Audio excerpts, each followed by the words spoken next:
Well, welcome back. This is Mr. Sanford. We are deep in the throes of section 1, which is about modeling functions, equation solving, etc. Also representations of functions and solving.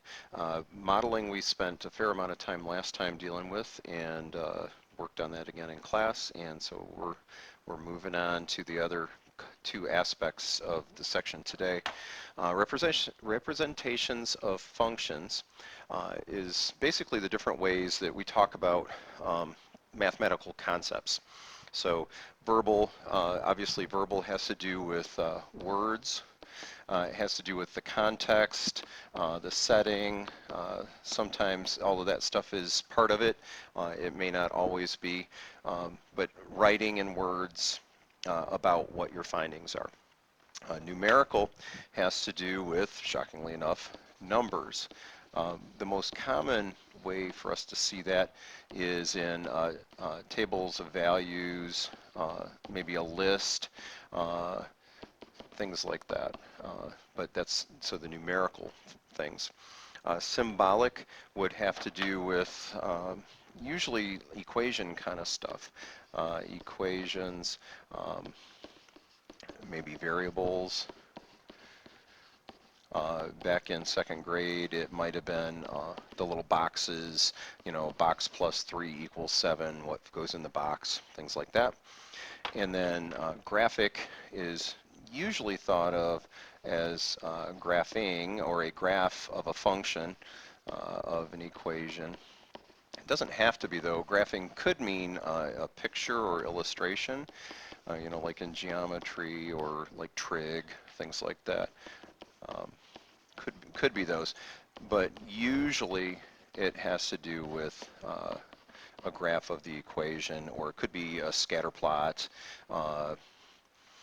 things like that. Okay, and one of the things we're going to do all year is move back and forth through all 4 of these, specifically lots of these 3.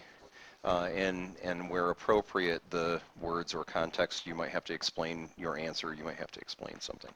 Okay, so let us do an example. Okay, so here's a situation, and this is, so 1 less than the square of a number.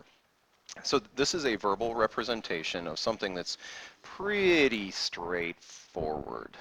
Keep in mind that if it's 1 less than, then it would have to be less than something. So there's less than, 1 less than the square of a number. Well, real common for us to use x, and it's got to be the square of.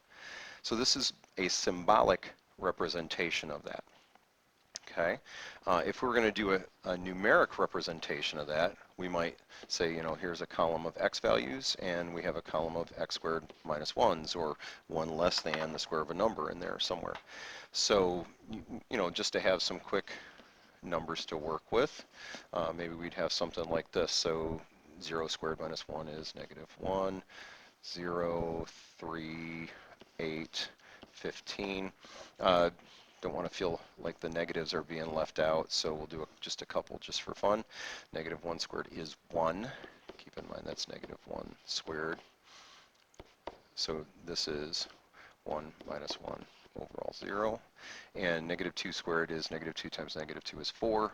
Minus 1 is 3. So here is a numeric, I could say numerical, numeric or numerical. Sorry, I really hate those ALs tacked on there. Okay, and symbolic we got, and graphic then would be if we were to do a graph of these numbers. So for instance, I can move straight from the numeric to a graph. So 0, -1 would be here, 1, 0, 2, 3, 3, 8, okay, somewhere up here. And then 415 is off my screen, so it's up there somewhere, I don't care. -1, 0, and -2, 3. And you hopefully are not too surprised to see a parabola. Okay. You wouldn't have to write parabola, I just want a parabola, not parabola. Parabola, for those of you who know me, this is a parabola. That would be the Italian pronunciation, right? 2 bowls, parabola. Okay, moving on. Next example. The length of a rectangle with area 72. Okay, so I'm going to do a little sketch of this little guy. Okay, so area equals 72. Typically, we think about length and width. And so what would be, I guess we could look at some numerical examples of the length of an area with area 72. Now, I could have a length that equals 1, and if that's true, then the width would have to be 72. Okay. I could have a length of 36, and if that's true, then the width would have to be 2. Again, I think it's a little more efficient to do a table, and keep in mind that the area for all of these has to be 72. So again, I could do 1 and 72. I could do 36. I'm going to pop down here, 36 and 2. 2 and 36, 3 and 12. No, 3 and 24, sorry. 4 and 18, 6 and 12, with a big fat etc. in the middle. And probably worth mentioning that it could be 0.5 and 144, or vice versa. Okay? So symbolic. You need to think, what is the relationship between length and width for area? So basically the overall pattern would be area equals length times width. Since we actually have a number to go with that, we could say 72 equals length times width. Or we could even say length equals 72 divided by width. So there are lots of different arrangements of this symbolic situation, but there are a few. Okay, and then graphic. Now, again, the idea is we'd have to go back to one of these guys, or we have to go back to this list. So you could decide. One way to handle this would be to actually plot points. Okay, so this could be length and width. Now that's kind of backwards to what I did here, so I think I'm actually going to change that. Sorry about that for those of you following along and taking notes everywhere. I'm going to put my width here and my length here, since I have this kind of solved for length, like it's the y. So I could pull values from the table. So like here's 1 and 72. I could do 2 and 36. I can do 3 and 24. Yeah, it's a little bit off, but you get the gist. Okay, so 36, 24, 4 and 18. Okay, worth noting that when is this going to hit the y-axis? Is it? All right, food for thought. So you can work with those points, and that's typically how we graph. When we don't know what a graph's supposed to look like, that's typically how we do it anyway. And you certainly could also pop that sucker into your calculator. And let me turn this guy off. You do that by arrowing over the equal sign and hitting enter. And I'm going to put in 72 divided by, I'm going to use X since that's what your calculator typically recognizes. And I'm going to zoom 6 for zoom standard. And here's a pretty rough view. I'm going to do play with my window a little bit here. Since I'm talking about a rectangle, I don't really care about negative values. And I don't really want my screen to be numbering real goofy. And let me go to 10 for scale, and I'm going to hit graph. And looks same kind of shape, I think, to what we're getting by hand. Oh, that was nice. Let me pop that back on for you. There you go. Okay, so verbal, numeric, symbolic, graphic.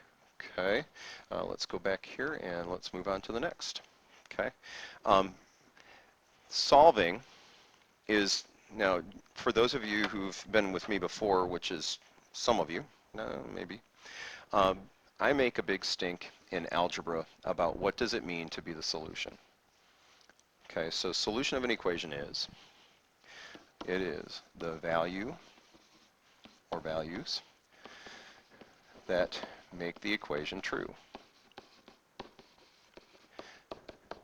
Any values, all of them, all values that make an equation true. That's what a solution is. It has to make the equal sign valid. If it's an inequality, then it has to make the inequality valid. If it's a system of equations, which means more than one, it has to make all of the equations true. Now, a root of an equation is the solution. And you see that that kind of ties in with like square root. So square root is the solution that makes squared equal to whatever you're talking about. The zero of a function is the x value. Yeah, that's, yep, that makes the function, or in other words y, equals 0. Depending on how you have your equations set up, it's probably the same thing as solution.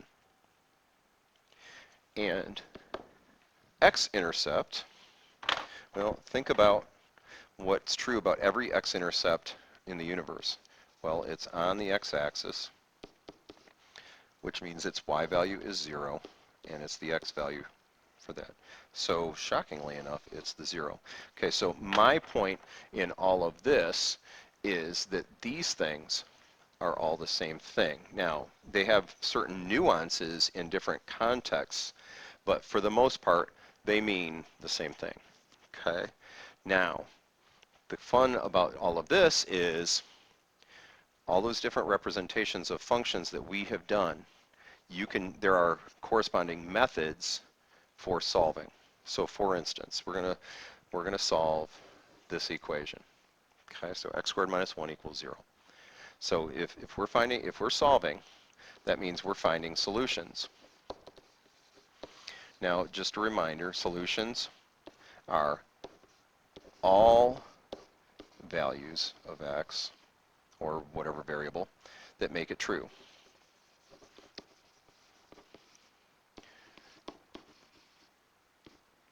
Okay, all values that make the equation true. Okay, so a numeric method. Now, there are a couple of different ways to organize your information, and typically this is where things can get a little yicky. Okay, so numeric. Okay, so my goal is for x squared minus 1 to equal 0. Okay, one approach to numeric would be guess and check, which comes in various other names like test and whatever. I don't know, guess and check. So in other words, I'm just going to pick some numbers. Let's try 0. 0 squared minus 1 equals 0. Well, 0 squared minus 1 is negative 1. Does negative 1? So, nope. Okay, 1. 1 squared minus 1 equals 0. So 1 squared is 1 minus 1 equals 0. Yup. Cool. All right. Well, we know 1's a solution. Now, that's awesome, but one of the inherent problems with guess and check is to know for sure that we have all of the solutions, we'd have to kind of try all of the numbers in the universe. That can be a little time consuming. So we probably won't do that. Okay. Now, there are some, if you know some of the symbolic approaches to this, then there are some ways to kind of narrow down your guessing and checking. But as it stands right now, guessing and checking is not very efficient. It's definitely not one of my favorites, and I don't like it very much at all. Now, another numeric approach that is a little better would be table. So if we use a table, okay, so like I can try a bunch of values in here. Now, the cool thing about table is this is where technology can help us.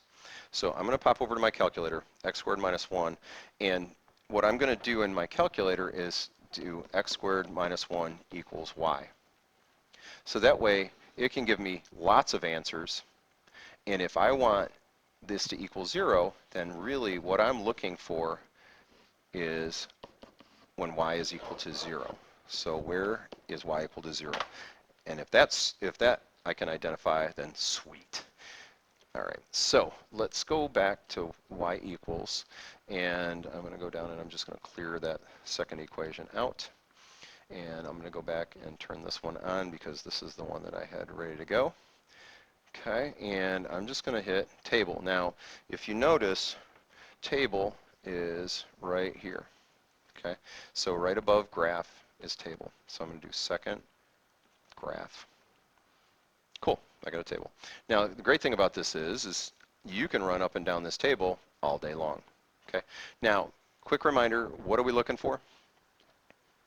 Oh yeah, we want y to equal 0. That's what we want. Okay, so back over here, and I'm looking over here, and I don't see any zeros here, but I thought when I was playing around with the scrolling, I thought I saw a 0 go by. So let's just look. Oh, oh, oh, oh, oh, oh, oh. Oh, there's a couple of them. Sweet. All right, so, and that one and that one. Sweet, now that's totally jacking up my screen, but that's okay. Okay, so x equals -1 gave me y equals 0. X equals +1 gave me y equals 0.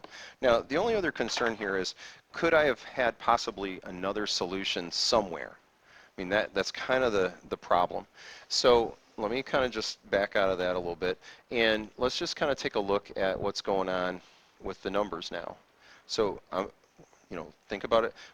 I'm looking for a y value of 0, and right now I'm seeing y values that are getting something, nice clever word like gymongous. They're getting bigger and bigger. Now, if I go this way,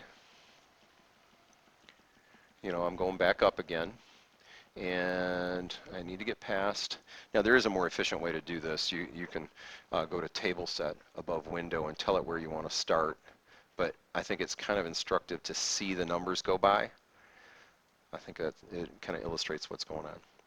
All right, so there you go. Again, getting big. So I'm pretty safe in saying those are the two solutions, and again, this was a numeric approach. Okay? So again, what did I do? I went to the table and I looked for the y value I wanted. In this case, I wanted a y value of 0.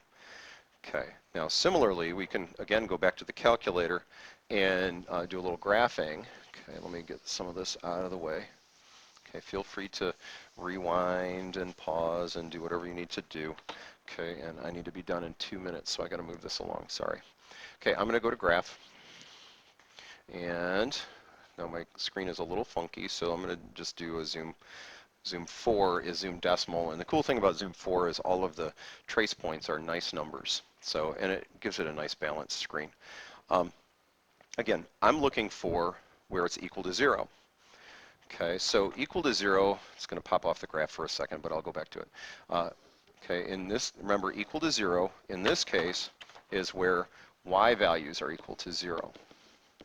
Okay, now earlier we mentioned that one of the synonyms for solution was x-intercept, because that's where y values are equal to 0. Okay, so if I can then go back to this graph screen, okay, so where am I crossing the y-axis, or I'm sorry, the x-axis? So this is at x equals -1, this is at x equals +1. Those are the places where y is equal to 0, and again, the original equation didn't even have the letter y in it, the variable y in it. Okay, and then one last thing here, and then we're going to go, and that is symbolic. So symbolic is kind of like what everybody thinks of with algebra. Symbolic is, where you move stuff on both sides, you do stuff on both sides, and etc. Well, this equation, there's probably about 3 different approaches to solving this symbolically, 4 if you include completing the square, but that's really kind of already done on this particular one because it's a simple one. All right, so I'm going to do like basic algebra stuff. I'm going to add 1 to both sides. Now, this I can get away with for this equation because there's no x term. There's, if you think of ax squared plus bx plus c equals 0, if this term's not there, you can actually isolate the x squared get it by itself and then just do a square root. So I'm going to do a square root on both sides for this. Okay, and there's a major warning here. Anytime you take an even root of both sides, square root, fourth root, sixth root, eighth root, 100th root, 200th root, etc., there's a possibility that there was a positive number that was squared and also a negative number that was squared. So we keep track of that by putting a positive or negative or a plus or minus in front of this bad boy. This is not the only way to handle this. You could use an absolute value, but for now we're just going to, this is a little more straightforward for most people, so we'll just do this. Okay, and the square root of 1. This symbol does not mean the plus or minus. This means the plus or minus. This symbol means the positive square root or the principal square root or the big square root. Square root of 1 is 1. So you'll be shocked to know that the solutions to this equation are -1 or 1. So those are both solutions. You need to list them all. Okay. Another approach to the same equation, in this particular one, it's kind of overkill, but I just want to include it for being relatively complete because there are some equations that you're going to see that aren't going to work otherwise. I'm going to do a little factoring, and I'm sorry to use the F word. I know how people hate the F word, factoring. Okay, and factoring, remember, just means unmultiplying. When we unmultiply, we are undistributing in this case. And so you're looking at this saying, okay, what was multiplied to get x squared? Well, x times x.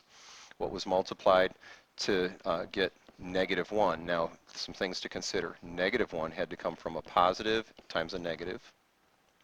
And the factors of 1 are pretty straightforward. It's just 1 and 1. Now, hopefully you recognize that as a difference of two squares anyway. That would make it much easier to factor in the first place. But I know how this goes. So quick little check here. X squared, x times x is x squared.